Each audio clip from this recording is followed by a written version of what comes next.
Hello, I'm Marilyn Shannon of KingstonPsychic.com in Kingston, Ontario. And today I'm chatting with Carrie Paris, creatrix of the Relative Tarot, the Siren Song Lenormand, and the Magpie Oracle, because she's coming to Kingston to see us and to present all day, Sunday, November 19th, 2017. And so, Carrie, welcome. We're so glad you're going to be joining us. Oh, I am so happy to be here. Thank you so much. And we are happy that you said yes to coming to Kingston. Not everybody thinks Kingston is the Mecca of the world in November. It soon will be. Yes, it will be in November. So, Carrie, I've been looking at what we're going to be doing at the conference, and on Sunday morning, you're going to introduce us to the Relative Tarot, a Yep. deck that you've created, and you're going to introduce us to things like the legacy code, imprints, unseen inherited agendas, and soul's purpose. I believe you call this our tarot blueprint. You're Can right. you tell us about this process? Yeah, I can tell you a little bit about it. I don't want to give away too much information, right? We want people to come and Entice. try it. Yes. Well, in short, what I do and what I've been doing for the past, I don't know, 15 years, I would say, is I've kind of been investigating this relationship that people have with their birth cards. And by the way, a birth card and an annual card and significators are cards that describe a person's, to me, soul purpose. And the way we calculate those is by garnering information from somebody's birthday information and their sun signs.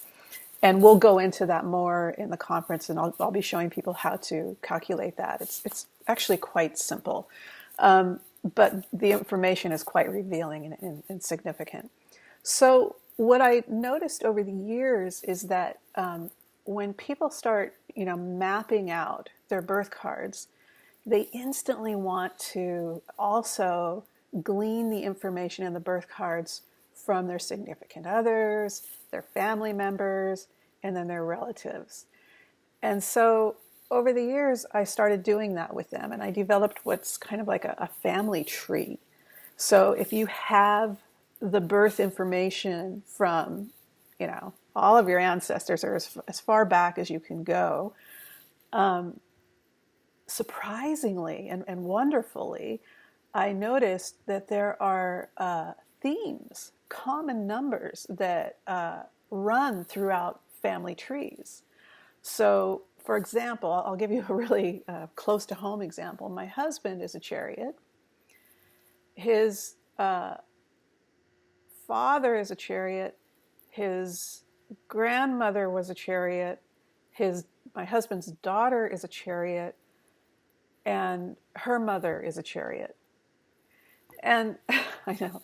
And what's really amazing is that when my husband's daughter was going to have her child, she was overdue, so we were waiting it out, and everybody was going, oh, it's going to happen during the full moon, and, whatever. And I said, you know what, I'm just going to do the numbers and see, when the next Chariot will pop up in this month. And sure enough, she had it on the day that she would have a Chariot. So there are these really kind of interesting signposts that pinpoint a message, I believe, in families that says, hey, karmically, you guys want to pay attention to this. This is some information that's really significant to all of you because you've all selected to come in here during this time with this particular set of numbers, Yeah. So that's just one of the reasons why I'm kind of fascinated with tarot blueprints and creating those. Very interesting. So what can we do with that information? So you're husband's family are all a bunch of chariots. Yeah, yeah. What do we do with that? Where does it take us without giving away the whole show here? Well, I think it wakes us up to patterns, really, that we might be running unconsciously. So, like for example, if you know, if I feel like I have to, be on this adventure in life all the time, without really consciously understanding why, what's the impulse behind that? It might very well be due to the fact that it is an inheritance that I received from an ancestral agenda.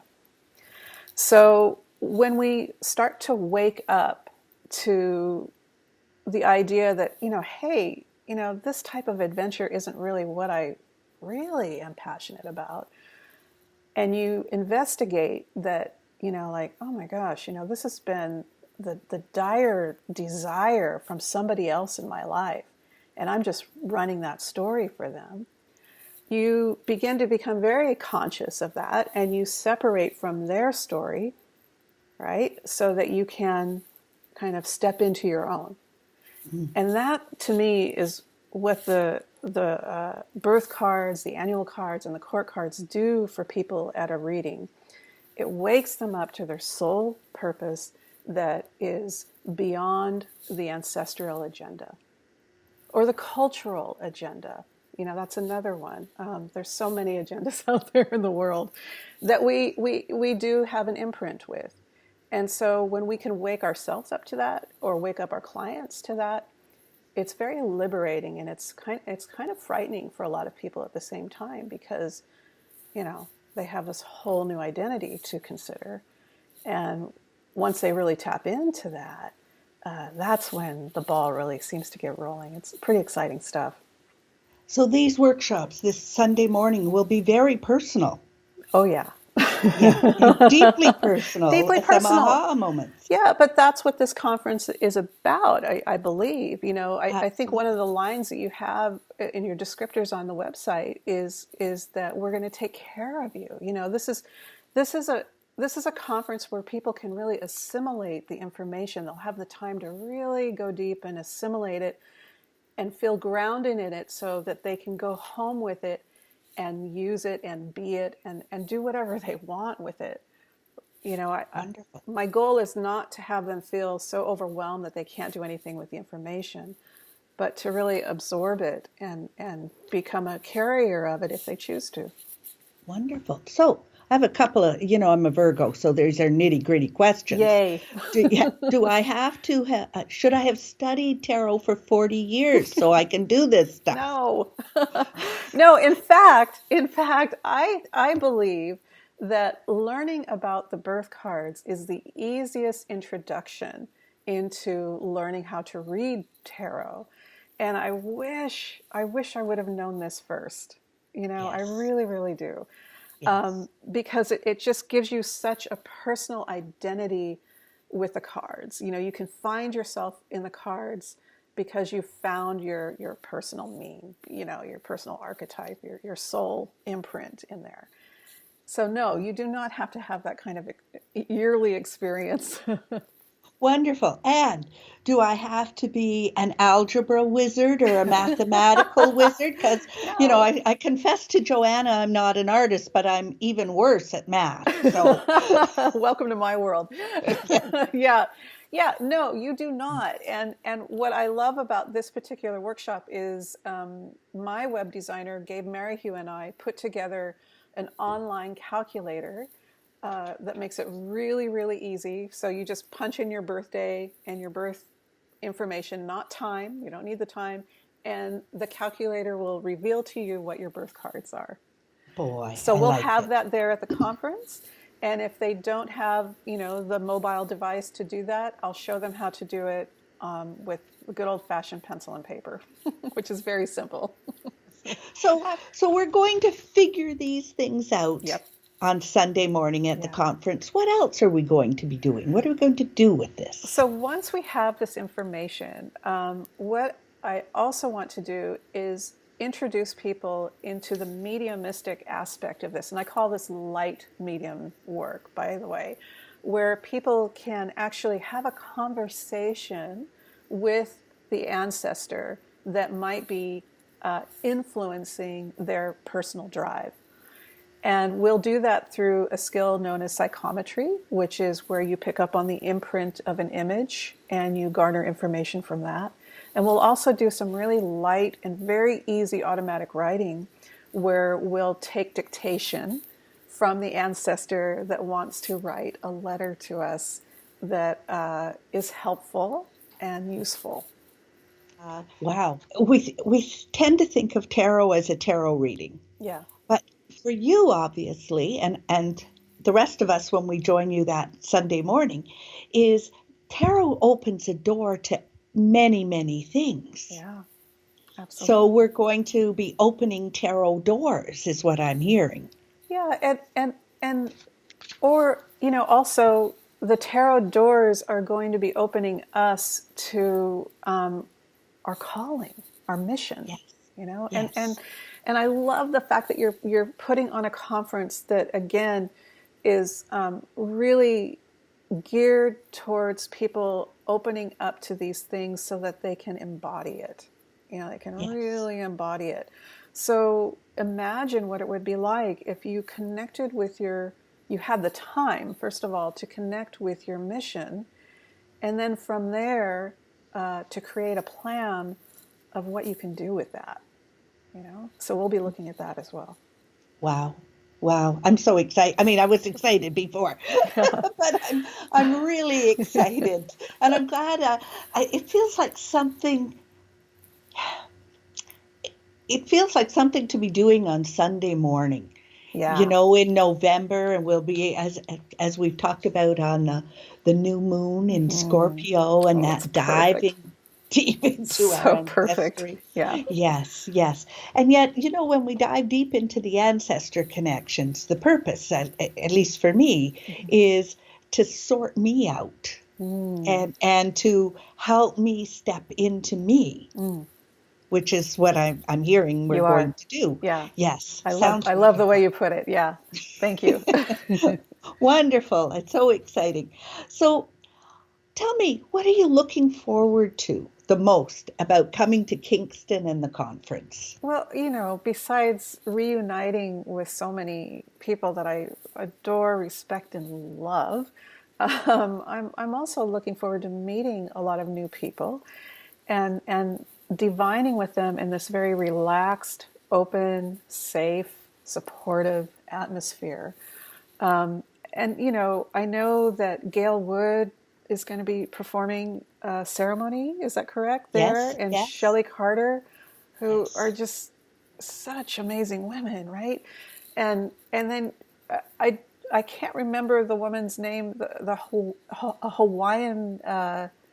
Susan Brett. She's doing Hawaiian healing or energy healing? Hawaiian energy healing. The last time at the last conference, she did it just about 10 minutes just between the end of the morning session and before we went to lunch. And I can remember sitting there and think, whoa, something just popped. And what she did was, just relaxing and gentle energy. It was wonderful. Oh, great. Yes. So, yes, we have all kinds of interesting things going on. And then there's shopping, right? The Purple Door is going to be there. Lori Light's going to be there. Yes, oh my gosh. Yes. And one of our team members here is making soap, and Mary Alps. And so, somebody else is coming with digital art that fantastic. I think is just going to blow our minds. So, Carrie, we're doing this in the month of love. You and I are recording this in February. Yeah. And, of course, love is the question that people come to us with most often. Mm-hmm. Any ideas for a little thought on a question of love? Well, keeping in line with the discussion of the relative tarot and getting in touch with our ancestors, perhaps, one of the things that I like to do with the cards is, if there is a thematic question that I want to discuss with my ancestors, And because we're talking about love, what I would do is I would pull out all the court cards, shuffle those up, and ask, what is it about love that is unfinished in our family right now? What is it about this topic of love that's unfinished in our family right now? And whatever court card you select represents the relative that is talking to you. So you get to decipher who that might be. And again, in the conference, we'll be doing something similar to this, where the court cards will inform us which relatives we're having a conversation with.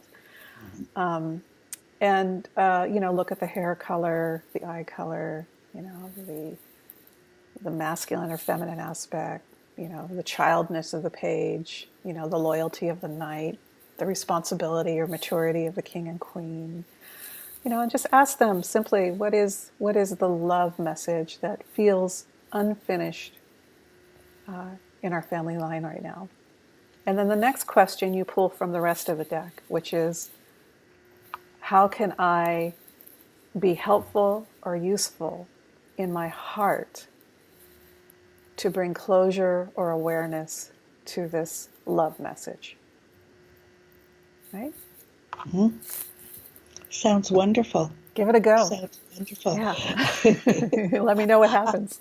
Yes. Well, and we do have a Facebook page for anybody who's interested in coming to the conference or have signed up already. So we'll get that question written up on that Facebook page, and people can chat about that. Yeah. I think that'll be a great instigator and preparation for. Yeah, please let me know. I would love to know what people's answers are. Yeah. So Carrie, anything else you'd like to add to this podcast today? Oh, besides my just total gratitude of you putting this great event on. I'm just thrilled to be invited. It's always exciting to be invited to these events. And this event in particular just has me kind of soaring in excitement because, who doesn't want to speak with Joanna Powell-Colbert?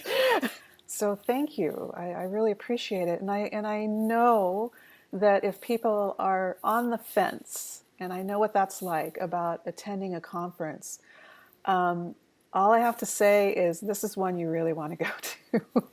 Just because there are so many perks in this particular conference, and the community and insights that you're going to be receiving from this will be the type of things that you can bring back to your community and use in your own work. So please come. Yes, please come. So as a perfect lead in for me to say, you could go to kingstonspsychic.net to find out all the information, the pricing. You can sign up to pay every month until the end of October. So it makes the signing up and paying for it very easy. So that's at kingstonspsychic.net on November 17th to 19th, 2017 is the date you want to mark in your calendar right now. And if you want to find out more about Carrie Paris, you can find out more about her at carrieparis.com. And we will see you in November. Looking forward to it. Thanks so much. Thank you.